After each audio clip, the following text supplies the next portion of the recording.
G'day guys, welcome back to another video. Thanks so much for tuning in. Now, in today's video, I'm going to be talking about dysfunctional families in the Bible. Now, I'm sure many of us can point out dysfunctional families that we know.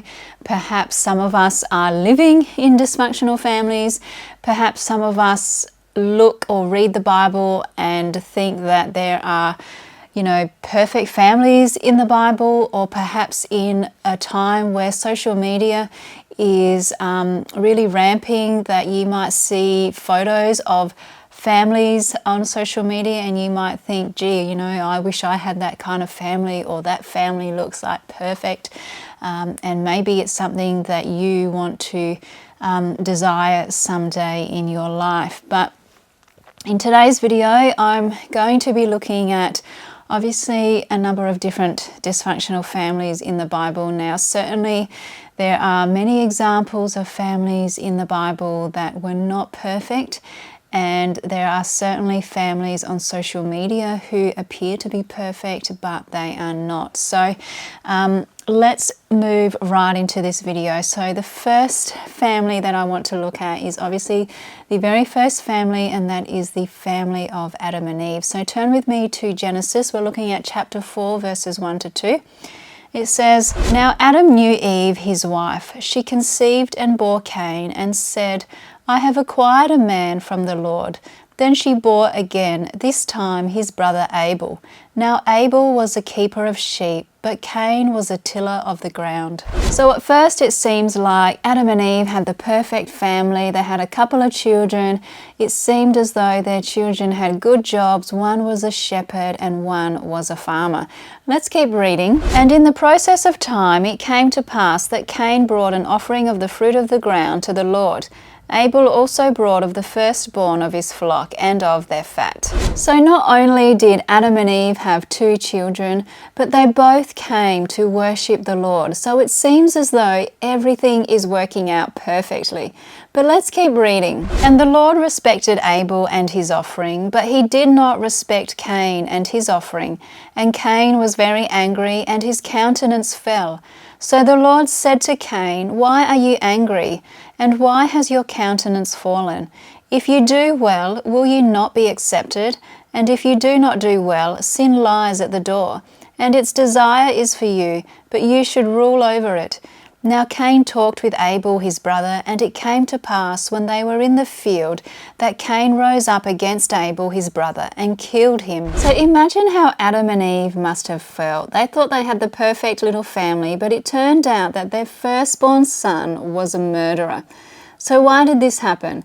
Well, I think there's a couple of reasons. The first reason is that Adam and Eve introduced sin into the world. And secondly, Cain refused to resist his sin of jealousy. So some of the things that we can learn from this story is that when parents allow sin into their lives, they have to realize and understand that this will have an impact on their families.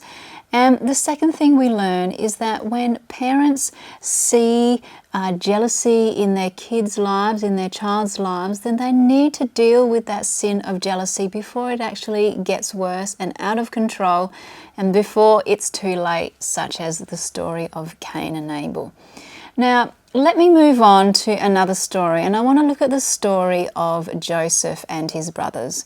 So obviously Joseph was sold into slavery, and we read about his story in Genesis chapter 37. So turn with me there, and we're looking at verses 3 to 4, and it says, "Now Israel loved Joseph more than any of his sons, because he had been born to him in his old age, and he made an ornate robe for him. When his brothers saw that their father loved him more than any of them, they hated him and could not speak a kind word to him." The Bible goes on to say that Joseph was sold by his brothers. In Genesis chapter 37, verses 26 to 28, it says, "Judah said to his brothers, What will we gain if we kill our brother and cover up his blood? Come, let's sell him to the Ishmaelites and not lay our hands on him. After all, he is our brother, our own flesh and blood. His brothers agreed. So when the Midianite merchants came by, his brothers pulled Joseph up out of the cistern and sold him for 20 shekels of silver to the Ishmaelites who took him to Egypt. The main lesson we can learn from this story is that parents should not favour one child over another. They need to love all their children equally. Now, obviously, if you favour one child over another, then it's only going to cause jealousy and contention in the home, and that is not what you want. Now, let me move on to another example, and I want to look at the story of Eli's wicked sons. So turn with me to 1 Samuel chapter 2, and we're starting at verse 12, and it says, Eli's sons were scoundrels. They had no regard for the Lord. The Bible goes on to say that they were stealing from the offering the people had brought to the Lord, and they were also sleeping with the women who were serving at the tent of meeting. In 1 Samuel chapter 2, verses 22 to 25, it says, Now Eli, who was very old, heard about everything his sons were doing to all Israel and how they slept with the women who served at the entrance to the tent of meeting. So he said to them, Why do you do such things? I hear from all the people about these wicked deeds of yours. No, my sons, the report I hear spreading among the Lord's people is not good. If one person sins against another, God may mediate for the offender. But if anyone sins against the Lord, who will intercede for them?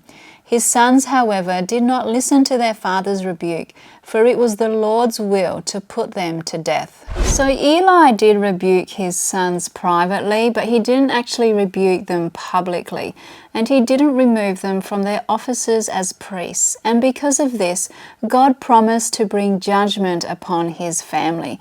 In 1 Samuel chapter 2, verses 29 to 30, it says, Why do you scorn my sacrifice and offering that I prescribed for my dwelling? Why do you honour your sons more than me by fattening yourselves on the choice parts of every offering made by my people Israel? Therefore the Lord, the God of Israel, declares, I promised that members of your family would minister before me forever. But now the Lord declares, Far be it from me. Those who honour me I will honour, but those who despise me will be disdained.